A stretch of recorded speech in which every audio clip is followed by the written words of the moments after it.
বিসমিল্লাহির রহমানির রহিম। আসসালামু আলাইকুম ওয়া রাহমাতুল্লাহি ওয়া বারাকাতুহু।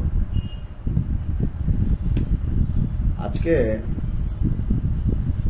ভিডিও করবার পেছনে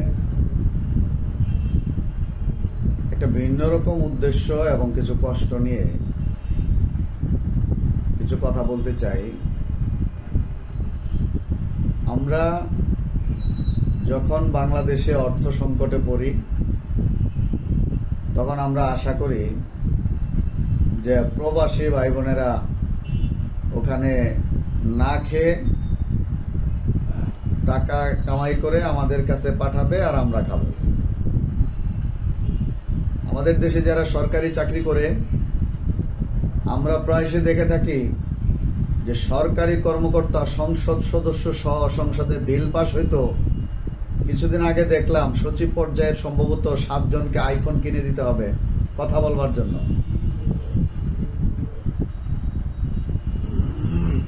তো এই যে প্রবাসীদের কাছ থেকে আমরা বিপদে পড়লে টাকা চাই, দেশটাকে যারা বারবার বিপদের সময়ে মাথার ঘাম পায়ে ফেলে 50 ডিগ্রি 60 ডিগ্রি সেলসিয়াস তাপমাত্রায় কাজ করে আমাদের কাছে টাকা পাঠায়, রেমিটেন্স বলি আমরা। সে প্রবাসী ভাইদের উদ্দেশ্যে, প্রবাসী ভাইদের পক্ষে আমি কয়েকটা কথা আজকে বলতে চাই। সেটা হলো, এই প্রবাসী যখন 2 বছর 3 বছর 5 বছর 8 বছর কেউ 10 বছর পরেও দেশে আসে, আসার সময় খুব ভালো একটা মন নিয়ে তারা বাংলাদেশে আসে। এয়ারপোর্টে আসার পরে তাদের সাথে কি ব্যবহারটা করা হয় আমরা দেখি। একজন প্রবাসী তার মার জন্য একটা মোবাইল আনবে, স্ত্রীর জন্য একটা মোবাইল আনবে, বা মেয়ে বিয়ে দিছে, মেয়ের জামাইটাকে একটা মোবাইল না দিলে মেয়ের সংসারে অশান্তি হয়, তবে চকলেট বেশি করে নিয়ে আসছে। এয়ারপোর্টে আসার পরে দেখা যায় 2টা মোবাইলের বেশি তার সাথে থাকলে, মোবাইলটা যদি হয় 10,000 টাকা দাম, তার কাছ থেকে নানা রকম ভাবে হয়রানি করে অনেক বেশি টাকা তার কাছ থেকে ট্যাক্সের ব্যবস্থা করা হয়, তাকে বাধ্য করা হয় অতিরিক্ত ট্যাক্স দিয়ে নিয়ে আসতে।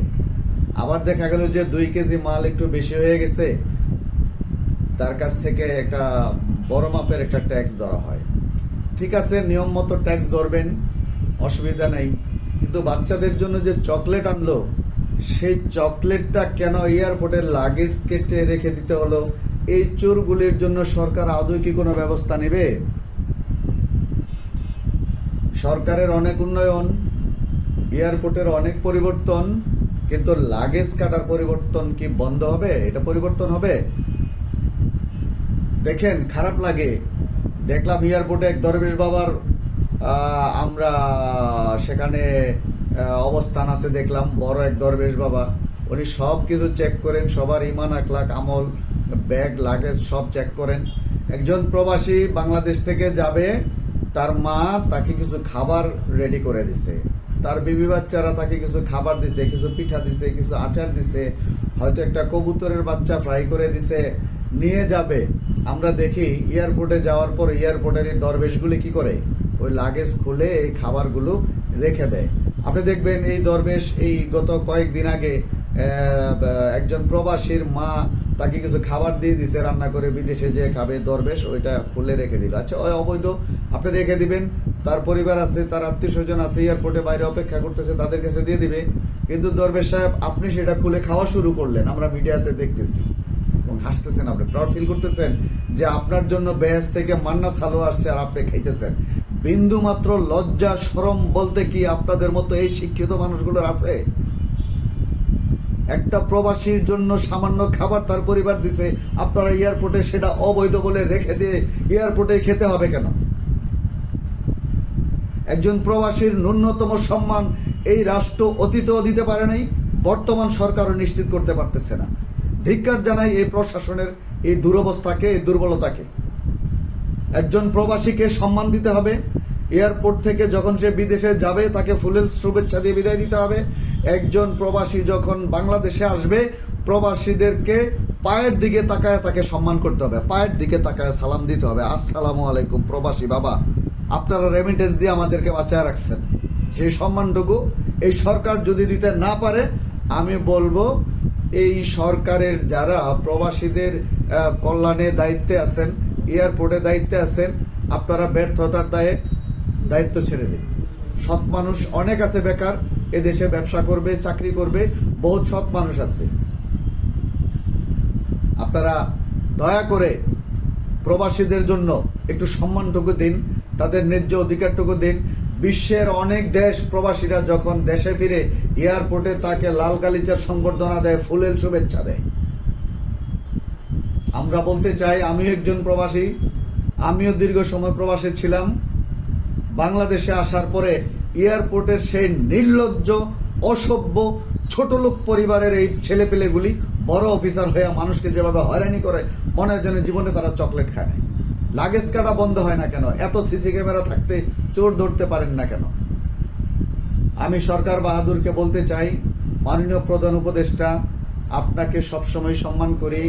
আপনি একজন জনদরদী মানুষ, অত্যন্ত জনদরদী বলতে একেবারে নিরীগোষ্ঠীর প্রাণের মানুষ। আপনি একমাত্র বাংলাদেশে নয়, সারা পৃথিবীতে এই শ্রমিকদের কল্যাণে কাজ করে আপনি নোবেল পুরস্কার পেয়েছেন। আমি বলবো এয়ারপোর্টে প্রবাসী ভাই বোনদের হয়রানি বন্ধে আপনাকে আরো কঠোর অবস্থানে যেতে হবে। এইটুকু প্রবাসীদের পক্ষে আমি আপনার কাছে বিনয়ের সাথে বলছি, অনুরোধ করছি।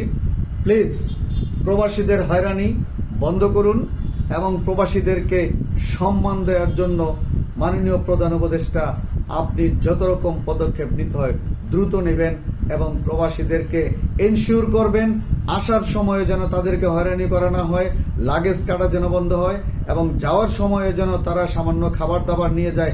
এগুলি যেন এয়ারপোর্টের এই অভুক্ত হায়ানাগুলি যেন ওই রেখে না দেয়। এই খাবারগুলি তারা যেন সসম্মানে আসতেও পারে দেশে এবং ভালো একটা মন নিয়ে যেন তারা প্রবাসে যেতে পারে। এটুকু আশা রেখে আজকের এই ভিডিও বার্তা মাননীয় প্রধান উপদেষ্টা সহ সরকার বাহাদুরকে আমি পৌঁছাতে চাই। প্রবাসীদের জন্য আপনারা আরো আন্তরিক হবেন। ধন্যবাদ।